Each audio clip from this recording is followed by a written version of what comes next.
How to fix you need the official WhatsApp to use this account problem. Hey everyone, if you're facing a similar kind of issue, I'm going to show you guys a few fixes to get over this problem. Let's just get started. The very first thing you want to do is open up your WhatsApp. Once you open it up, if you aren't logged in, then you'll find the option for your number that you can enter.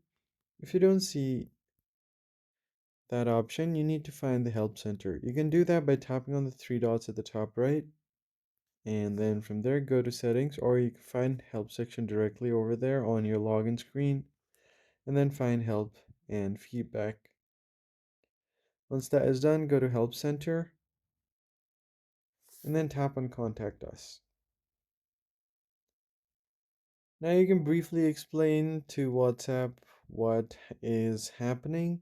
Just explain them that you are not using any third-party websites or softwares because that usually leads to this kind of issue.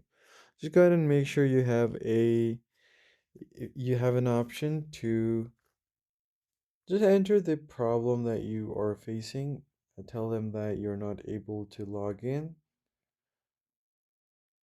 and you can just go ahead and hit enter. Once you do that, you just need to follow the on-screen instruction and you should be good to go. The next step you can do is check your network connections and force stop WhatsApp.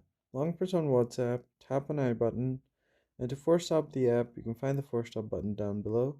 Tap on it, and once you have force stopped your application, it should start working after it refreshes. Once that is done, you can go to connections and you can try to use a VPN or a proxy tool by going over to Play Store. That's basically it, guys. I hope this was helpful. Hit the like button below and subscribe. I'll see you guys in the next one.